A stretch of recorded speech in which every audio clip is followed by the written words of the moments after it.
All right, let's get started. The next Achieve homework is posted. It is a little bit longer because we're covering a lot of material this week, and I wanted you all to have practice problems related to all of that material. So that's just a little bit of a warning. It's not that much longer than your previous ones, but I'm sure it will be longer. So just a heads up, not to wait till the last minute to do it. You can, after today, you can do at least half, probably more than half of the assignment. So just a heads up. It's not due until next Wednesday because we don't have class on Monday, but just keep that in mind that it's a little bit longer. And then on Friday, we're going to take a vote via iClicker about potentially moving our next two exams because most of you all are in the same bio class, and that class has the exams on the same day as all of ours. So not all of you are in that bio class, so I still want you all to have a vote, and then we'll see how that turns out. I'll post an announcement with this information, but this is just to let you know ahead of time. Look at your schedule, see if you want to move it or not. The options for our midterm exam, it's currently scheduled for Wednesday, October 18th. We would move it to Friday, October 20th.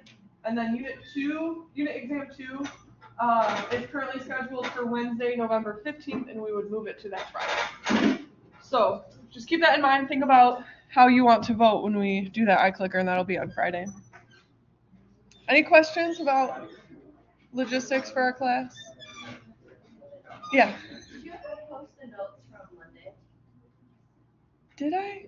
You know, I think I didn't. I put them all together and then I didn't post because I didn't have Wi-Fi. So let me write a note to do that real quick.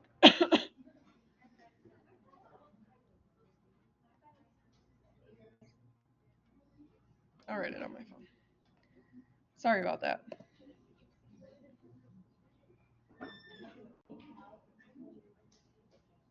Okay.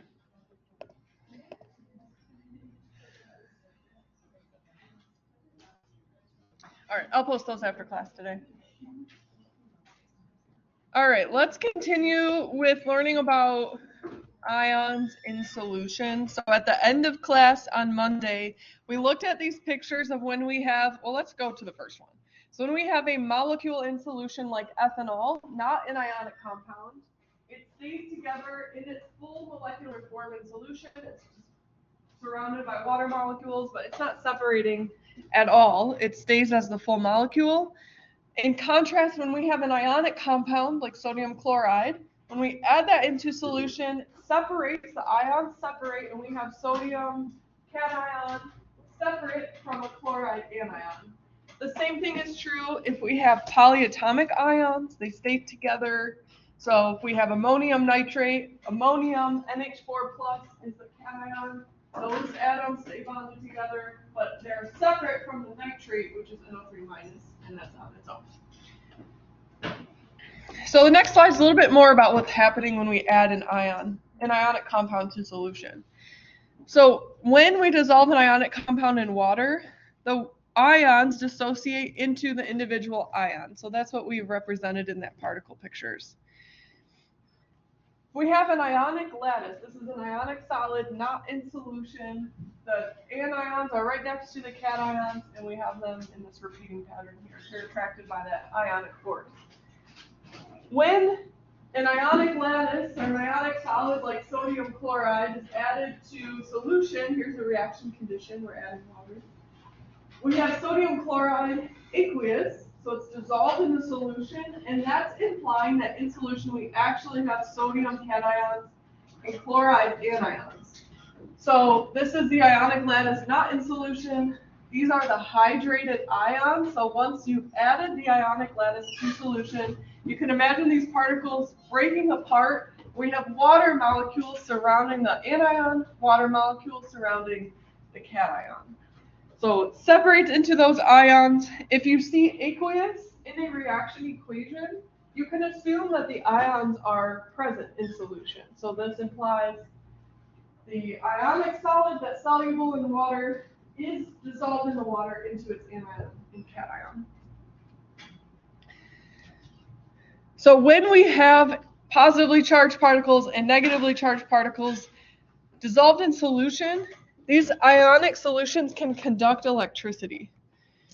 So solutions formed from ionic compounds have charged and mobile dissociated ions. So charged, they all have a charge, and they're mobile. They can move around, these dissociated ions, and this can conduct electricity. So I think I mentioned this on Monday. This is why you can't swim in a thunderstorm. If lightning strikes your pool of water, electricity will travel through the water because any pool with, any substance of water, for the most part, has ions dissolved in the water. In lab, we use DI water. That's deionized water. It's just H2O, but any water like from the tap, there's plenty of ions dissolved in that water. So this type of solution is called an electrolyte. So any substance, not the solution, but the substance that dissolves in solution to produce a solution that can conduct electricity, that's called an electrolyte. So let's look at this picture here. If we just have ions, or an ionic compound that's soluble in water added to solution, it breaks apart into its cations and anions. They are charged, they have a plus or minus charge, and they're mobile, they can move around in solution. If we add charged electrodes to the solution, the positive electrode will attract the negatively charged ion. So you can see the movement is represented with the arrow. The negatively charged ions are going to move towards the positive electrode because positive and negative attract. And then if the negative electrode is present in solution, the positive, the cations, are going to move towards the negative electrode. Now this only occurs when we have the ions dissolved in solution. When we have an ionic solid, the positive and negative particles are locked into this ionic lattice, so they're not mobile enough to be moving towards the electrodes. So ionic compounds, let's write a little note here, specifically soluble ionic compounds. We're going to learn about compounds that are not soluble in water. But soluble ionic compounds are known as strong electrolytes because they dissociate 100% into ions. If you add a soluble ionic compound to water, the anion and cation are no longer bonded to each other. They're separated into the cation and anions. Most molecular compounds like ethanol that we talked about, sugar, caffeine, those are molecular compounds. They do not have a metal and a nonmetal. These do not ionize in water. These are called non-electrolytes.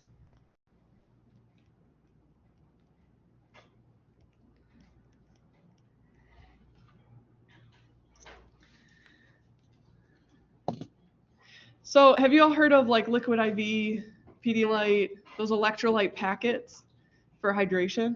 So electrolyte packets have ionic solids present in that powder. When you add those solids to your water, so you add it to water, they separate into the ions, and then now you have electrolytes. So you have charged particles in that solution. That would conduct electricity. That's not why we drink it. We drink it because as humans, we need ions, we need electrolytes, solutions to be hydrated. It's just part of what our body needs, but that's what those electrolyte packets are. They have ionic solids present.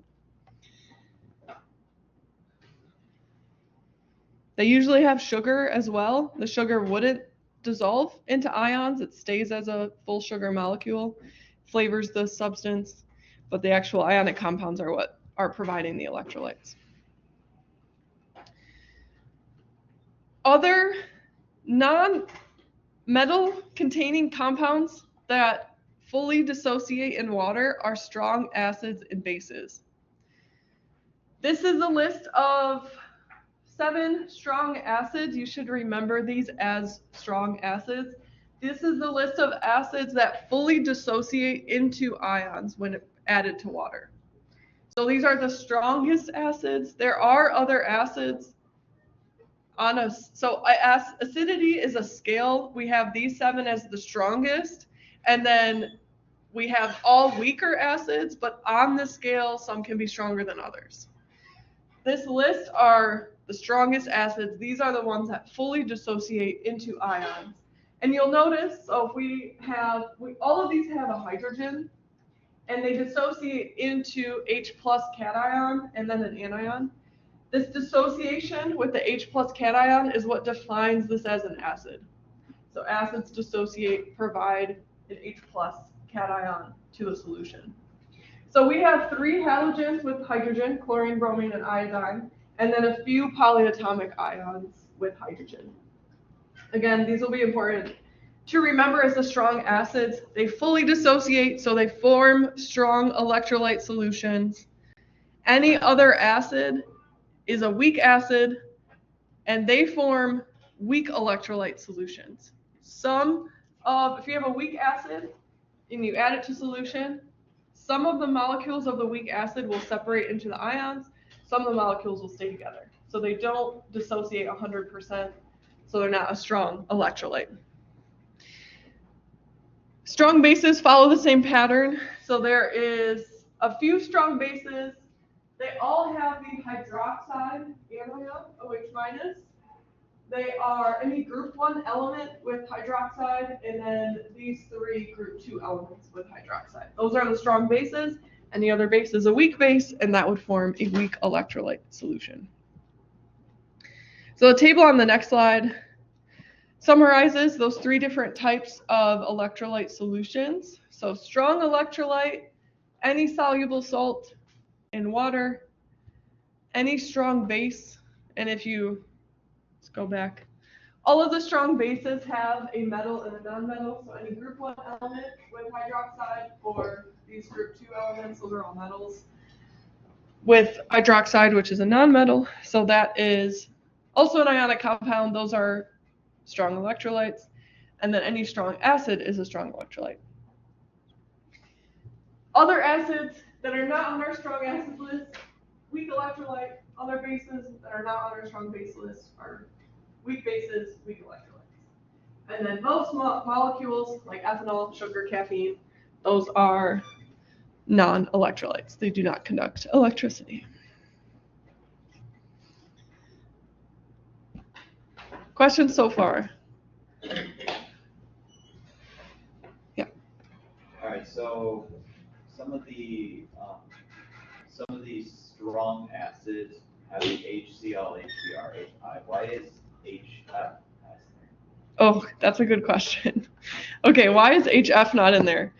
This is I think we'll talk about this at the end of the semester, but I'll give you a little preview. So chlorine, bromine, and iodine, these are all larger atoms than fluorine. So we haven't talked about atomic size yet, but maybe you learned about it in the past. All 3 of these are larger atoms than fluorine. And what makes this a strong acid, there's 2 factors. One is the strength of the bond between hydrogen and the halogen. So if we have a larger halogen, that's a longer bond, which is a weaker bond, so it's easier to break. It's easier for the H plus to break off of this bond. The other thing is related to the stability of the anion. Because these are larger atoms, they're more stable with negative charge. So what we'll cover in the future. But that's why fluorine's really small, so it's not as stable with the negative charge, and the bond to hydrogen is smaller, so it's shorter, so it's a stronger bond.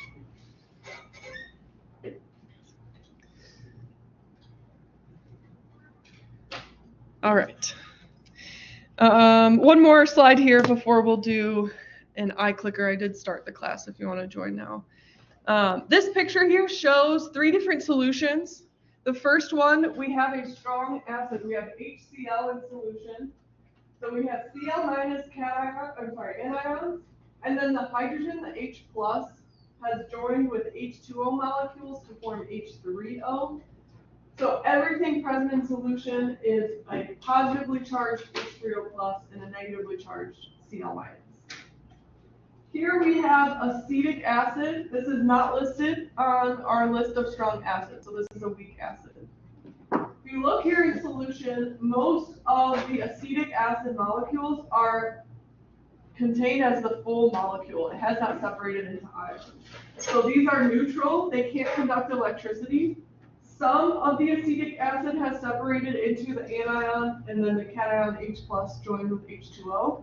But overall, we have more non-charged particles than we do charged. And then same thing here. This is NH3, which is a weak base.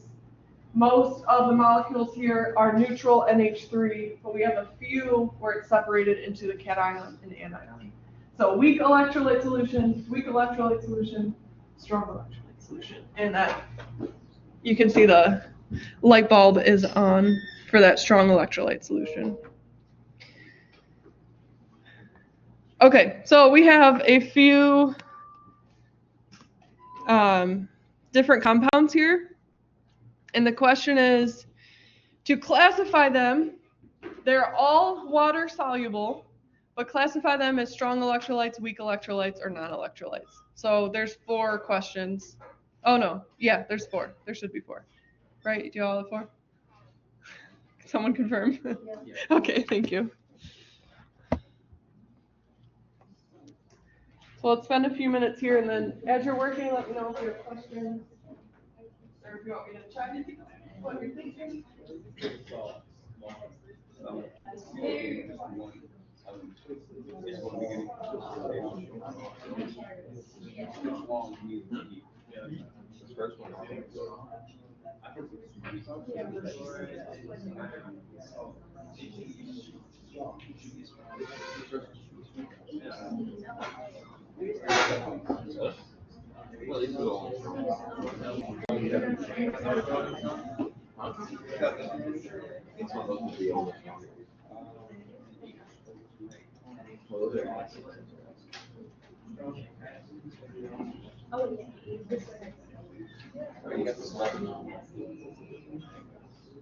Strong acids are strong.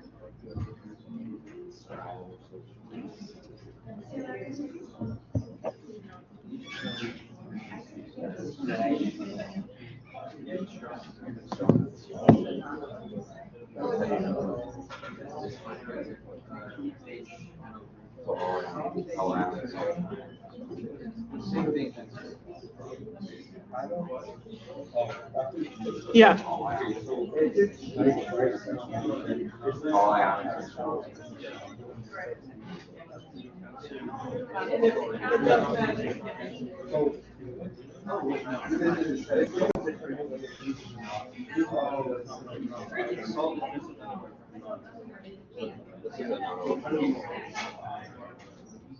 So you'll look for if you have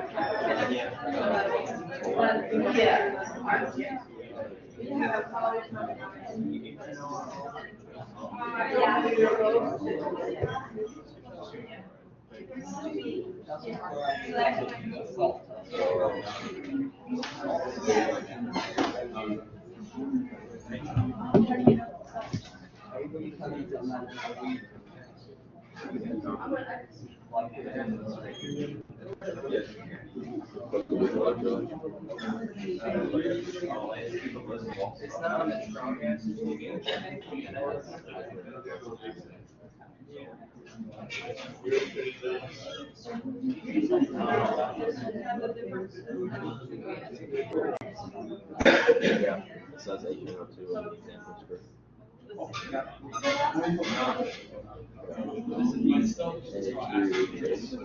Oh, it says it's a big base.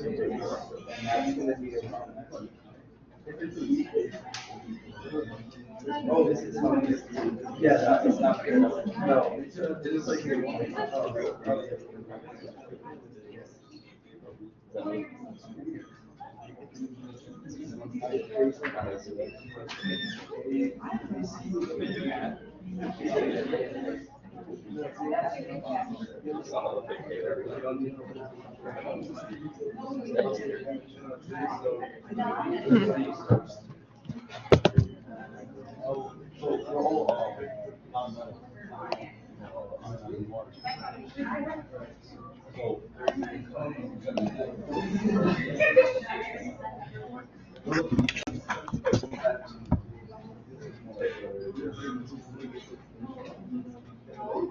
Let's see, I'll do one more minute.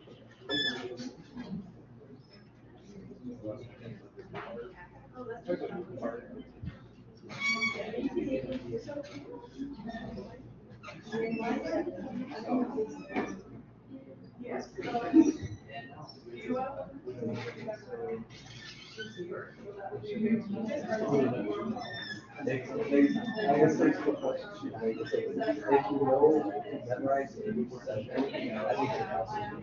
Is there like a hundred parts?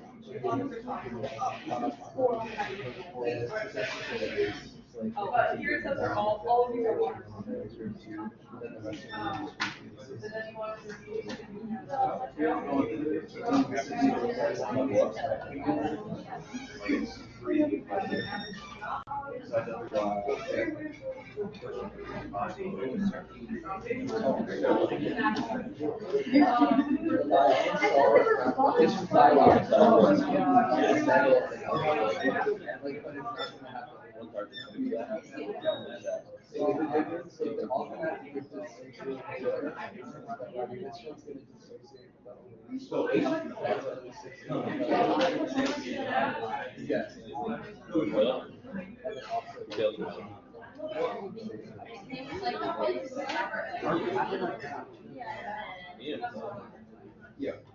All right, I'm gonna end it here.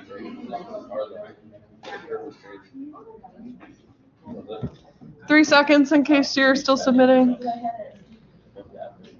All right. Submit.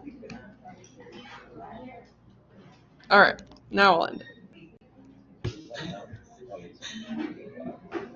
All good? You submitted? Okay. Let's see what we're thinking. A little mix for question 1. Question 2 looks good. 3 and 4. Okay. So a couple things to look for. One is if you have a cation, if you have a metal. If you have a metal, you know it's an ionic compound. It says in the question statement, all of these are water soluble. We have calcium, that's a metal. So we have an ionic compound. All ionic compounds that are soluble in water are strong electrolytes.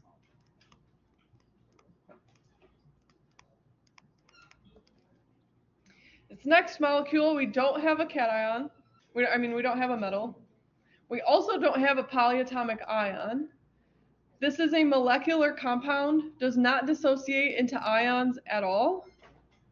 So this would be a non-electrolyte.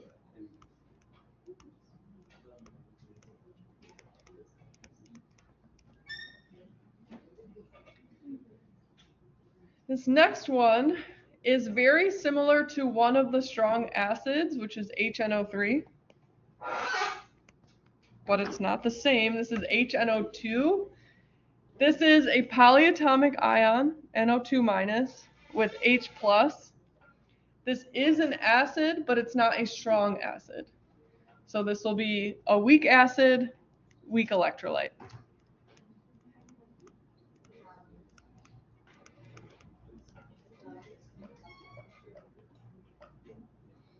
NH3, you're told it's a weak base. We have a weak base, we have a weak electrolyte.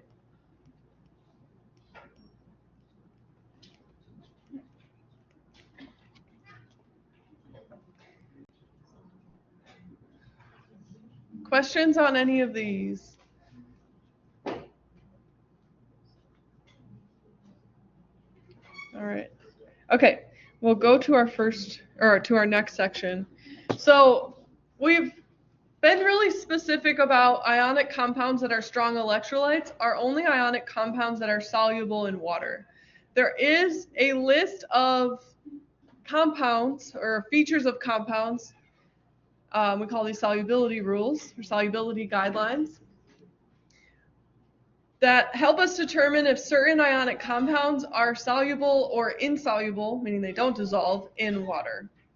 So we'll talk about these solubility guidelines to predict if a new ionic compound forms, so it remains a solid, it doesn't dissociate into ions. And then we'll get to writing ionic and net ionic equations. We'll cover that in a few slides. So this was actually the reaction equation example that we did for double displacement reactions.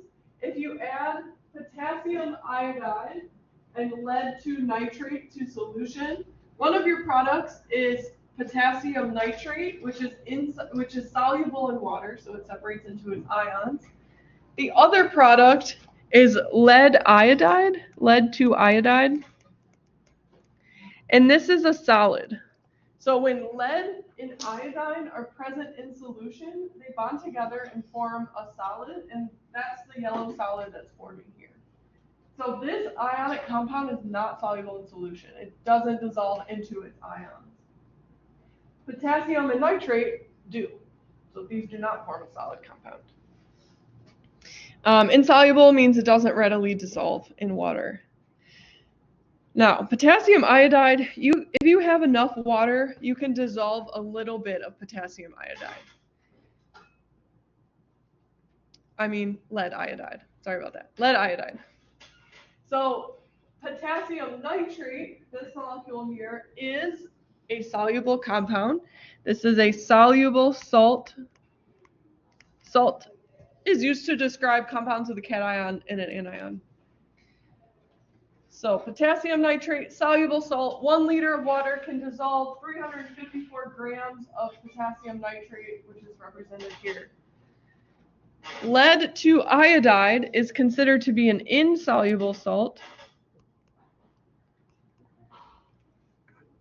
If you have 1 liter of iodide, you can dissolve 2 milligrams of lead to iodide, but that's it. Any additional lead to iodide that you add would remain a solid. So that's why we call this an insoluble solid.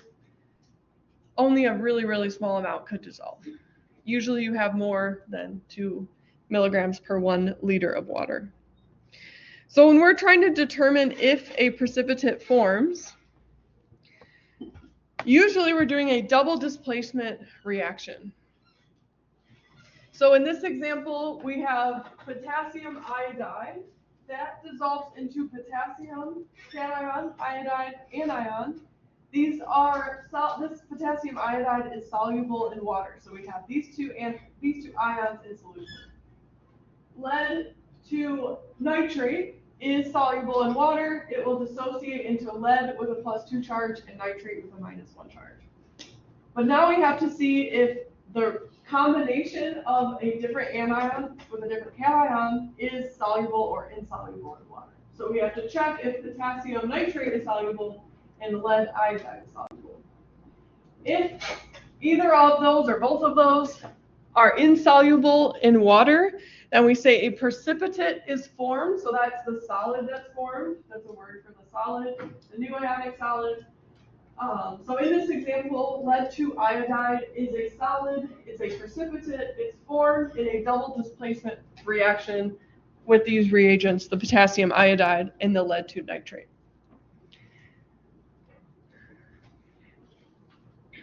So this precipitation or forming that solid is a driving force for reactions in aqueous solutions. Some reactions occur spontaneously due to a few factors, or we can call these driving forces.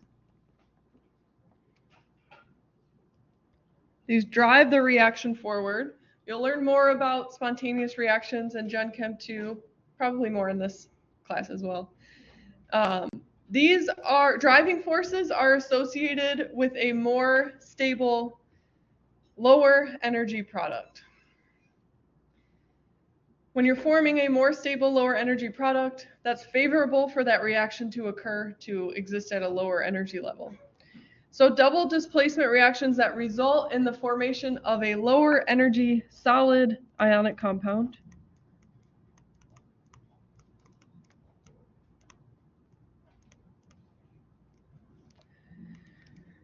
are called precipitation reactions, and the solid product is called a precipitate.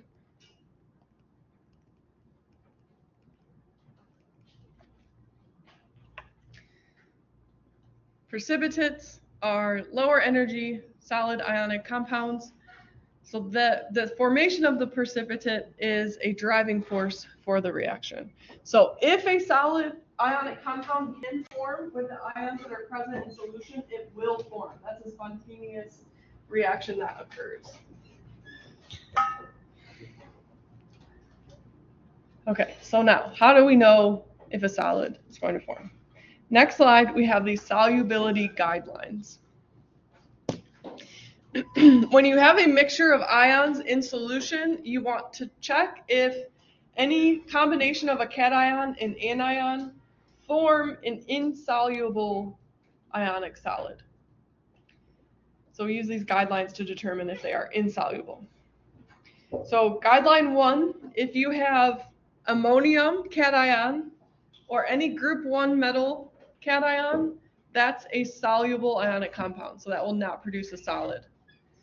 If you have any of those anions, the polyatomic anions that are listed under guideline 1, then you also have a soluble ionic compound. It will stay as the cation in the anion.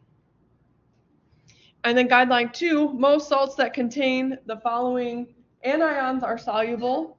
So we have chloride, bromide, iodide, 3 halogens, and then sulfate. Any or most of the salts that contain those are soluble.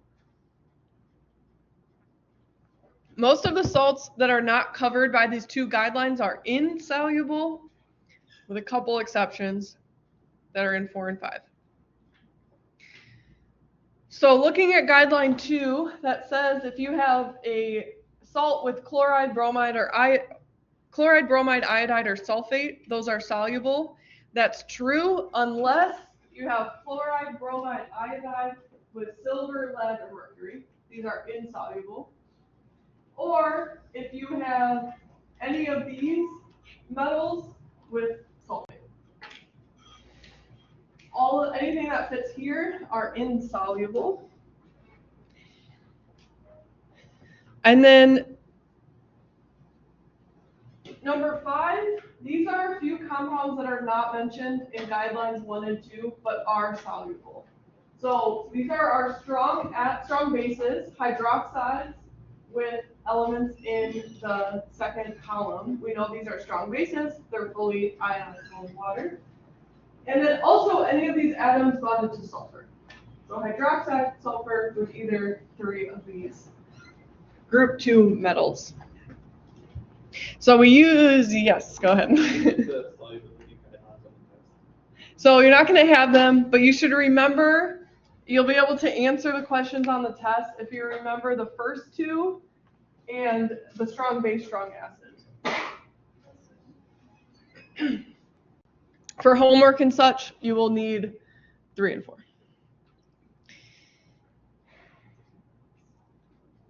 Okay, so we use these guidelines to determine if combinations of cation and anions, when we do a double displacement reaction, is going to be forming a solid in solution, meaning that combination is insoluble in solution, or if they remain as ions. So let's look at this next slide. We'll do this example together, and then I'll have you try the next slide on your own. We have 2 aqueous ionic compounds, so they're both dissolved in water. We can assume that the cations and anions are what's present in solution. We're going to predict the products of a double displacement reaction, so switching the pairing of cation and anion, and then determine if either of those pairings forms a solid precipitate. So the first thing we need to do is determine what those double displacement products would be. I find it helpful to write out all of the ions. So we have a calcium, which has a +2 charge. These are all aqueous.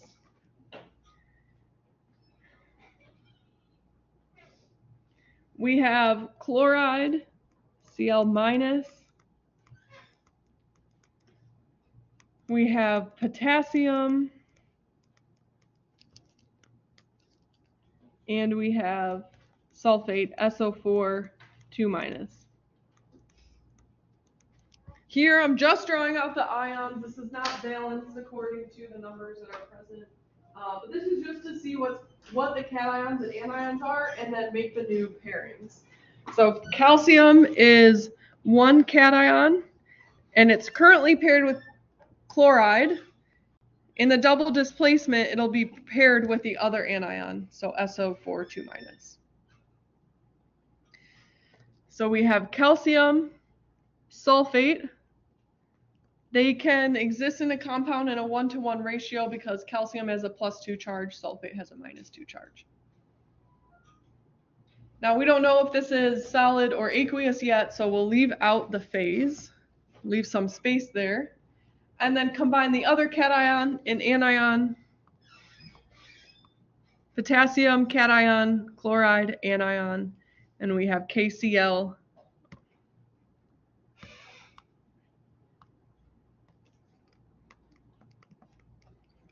as the other product.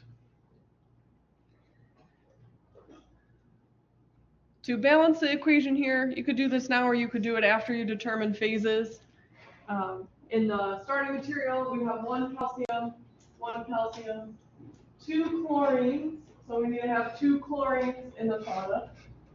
We have 2 potassium, so we also need 2 potassiums here, and then 1 sulfate. So we just need a coefficient of 2 in front of KCl to balance the equation.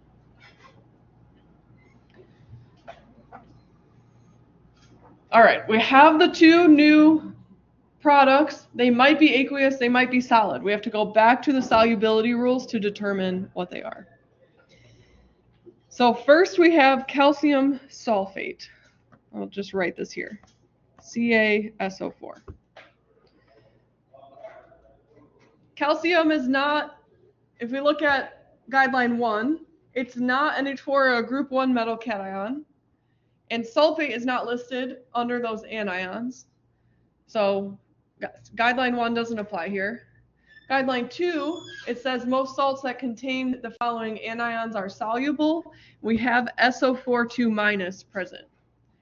So according to guideline 2, this is soluble, but there are exceptions to guideline 2, so we need to check that as well. So the insoluble exceptions to guideline 2 is if you have a chloride, bromide, iodine anion, which we don't have, so that doesn't matter, but we do have sulfate. And one of the metals listed here is calcium, which is present in this compound. So we have calcium sulfate. These are insoluble compounds.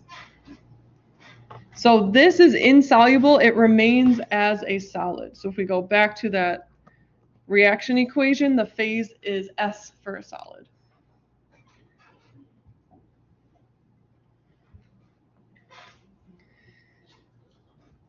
And then we need to check potassium iodide.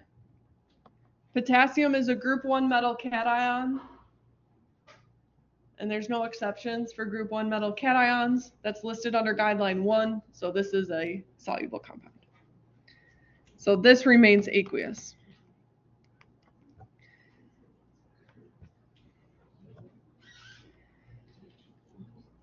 Yes. Oh, sorry, potassium chloride. Same thing applies though, because we have a group 1 metal. Group 1 metal, which is the potassium. And then guideline 2 says most salts with chlorine are soluble as well. We don't have any exceptions for this specific compound.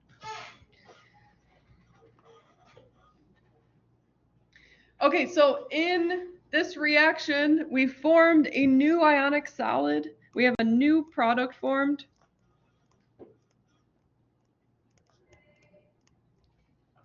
This means a reaction occurred.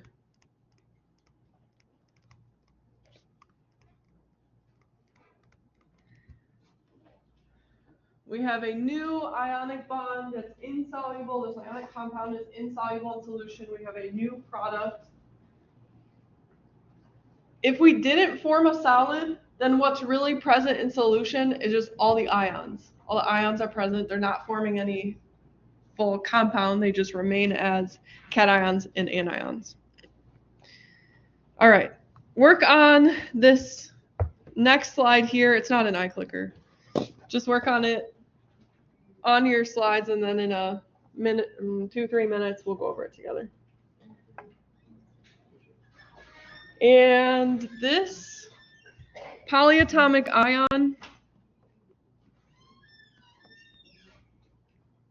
it's C3H2 or C2H3O2 minus. It can be represented, and it is represented on the solubility list as CH3CO2 minus. Same formula, one separates the carbons out and the other one doesn't. So just keep in mind that those two are the same.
Like this really, so like this was a great idea. There was something that has more to it. But then like when you write over here, it's like right. Like so. Yeah, so you determine the ratio in the full compound based on the charges. Okay. Once you put them together, so like barium with the plus 2 charges and the minus 2, so that you know But it's these are both in line. then you are. So your subscript one has to balance the Yes, because if this were to form like an ionic solid, it would provide in that ratio of what you're using. So it has to be. Oh. Okay, let's start going through this together. I've written out the ions. So we originally have barium, ClO3 minus. Barium will now be paired in the double replacement reaction with the other anion.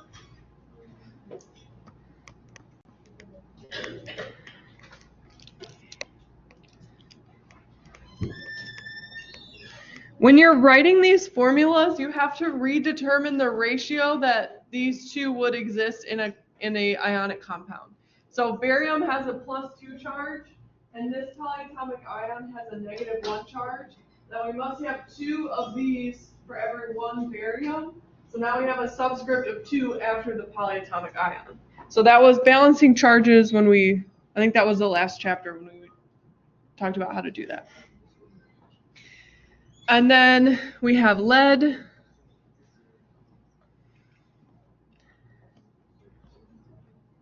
ClO3 minus, and then same thing, +2 for lead, -1 for ClO3 minus.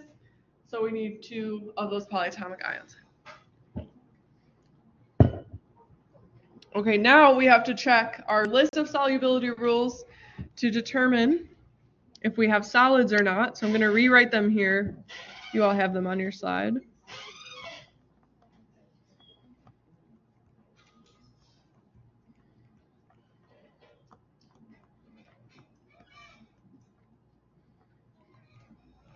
All right, for our barium compound, barium's not listed under the cation in guideline 1, but this polyatomic ion with the negative charge is listed right here.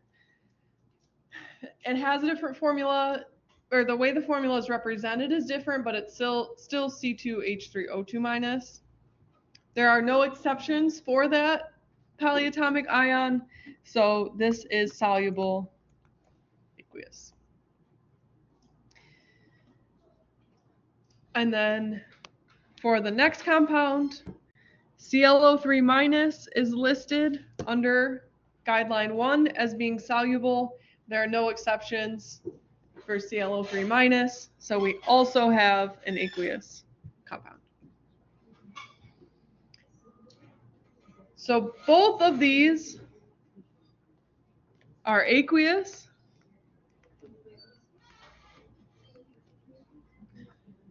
So what that means is if you have a solution where you've added both of these ionic compounds to water, they dissociate into their ions and they just remain in their ions. They're not forming any new compounds. The products are also aqueous, so these are also existing in their ions. So what's present in solution is just all of the ions.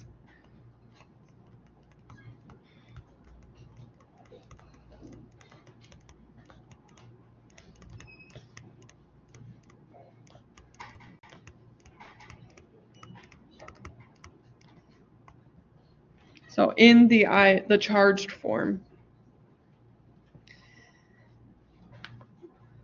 Yes. So did a reaction still occur if they're like low aqueous? No, so no reaction occurred. All that occurred is that we've now dissolved the ions. Yeah, so we don't consider that a reaction. Although it's confusing because we do call this a double displacement reaction. No new compound is formed, let's say that. They stay as ions. The next slide, I want to go over one more slide, not this one. This one is just checking solubility rules. I encourage you to try this on your own, and then we'll review it at the beginning of class. I want to move to this slide because it'll help you if you want to start your homework, and then we'll continue talking about this on Friday. But so this is the equation from a couple slides ago where we formed this ionic solid. When we have a solid formed, this reaction equation that's written up there is called the total equation. We also have an ionic equation, and to write out the ionic equation, we separate all aqueous substances into its ions. So this would be calcium 2+, which is aqueous. We have 2 chloride anions, which are aqueous. We have 2 potassium cations, which are aqueous. We have just 1 sulfate anion, which is aqueous. So we've taken all of the ionic starting materials that are aqueous and separated them into their ions. And we take into account if we have multiple. So like CaCl2, there are 2 chloride ions. So we have the 2 as a coefficient. Everything aqueous separates into ions. Everything solid or liquid stays as the full compound. So this would be CaSO4 as a solid, and then KCl is aqueous, so we have 2 potassium aqueous and 2 chloride aqueous. So that's the total ionic equation The net ionic equation is where we cancel out anything that's present on both sides. In the same phase, same charge. So for this reaction, it's chloride, 2Cl minus on both sides, and potassium, 2K plus on both sides. And the net ionic equation is the result of that. So Ca2 plus, SO4, 2 minus, goes to Ca, SO4, solid.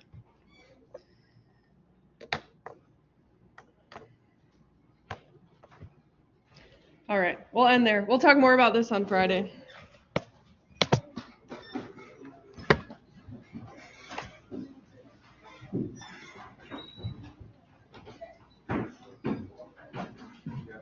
I do have office hours today at 1 if you want to stop by, work on Achieve, ask any questions. I will be there. Oh, and if you haven't picked up your exam, I have them here today.